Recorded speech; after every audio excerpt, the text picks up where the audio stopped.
Bonjour à tous, Nicolas. Bon, ça fait longtemps parce que qu'on s'est pas vu parce que j'ai un téléphone de merde actuellement. Mais bon, ça me donnait pas trop envie de faire une vidéo, mais bon, on va quand même se lancer. Donc aujourd'hui, je vais vous faire la présentation de la douchette hygiénique et de quelques particularités. Donc la douchette hygiénique, c'est quoi? C'est ça. Voilà, on ouvre le robinet. Tac. Ça, on va de la Donc l'avantage, c'est que ça permet de se laver le fion, donc pas la peine d'utiliser de papier. Pas la peine d'utiliser de papier. Et on peut nettoyer aussi un peu avec les traces de merde et tout. Donc, quel kit acheter? Donc, les kits à con là qui coûtent 60 balles, non, c'est pas la peine. Déjà, vous achetez pas en plastique, parce que la gâchette, j'avais un kit en plastique avant. Donc, la douchette est en plastique, là, c'est de métal, hein, et tout. Et donc, le problème, c'est qu'avant, la poignée, elle devenait tellement souple qu'on appuyait et que ça ne déclenchait pas le système. Et donc, bah, au final, poubelle, plastique, c'est pas qualitatif. Pour ce type d'article, vous achetez en métal. Un kit métal.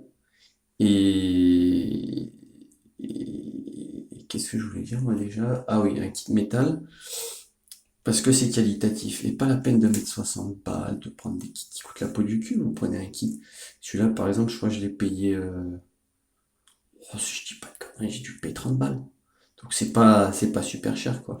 30 balles avec le pommeau, le flexible et le robinet. Et donc, il y a un truc à savoir que peu de gens savent et bon, ils ne précisent pas du tout. Donc, c'est que le flexible, il ne doit pas rester en pression.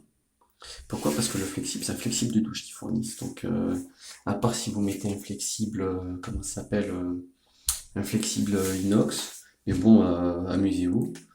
Donc, on va dire le flexible douche, il est très bien. Il n'y a pas de problème avec ce flexible. Mais il ne peut pas rester en pression.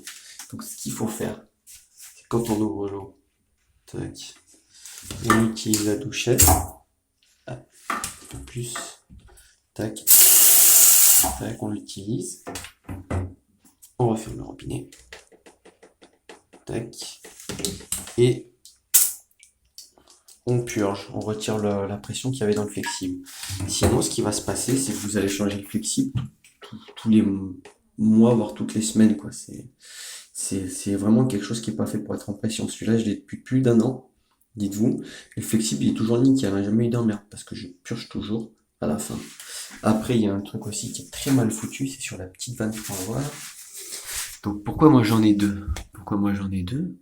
Pour la simple et bonne raison que, on va dire dans le kit de base, si on l'installait normalement, la vanne, et bah quand on coupe, enfin sur du coudé, hein, je parle sur du coudé, on, on couperait l'eau du WC et de la douchette. Et nous, il faut que le WC reste constamment, euh, enfin le flotteur, il faut qu'il reste constamment sous pression, quoi.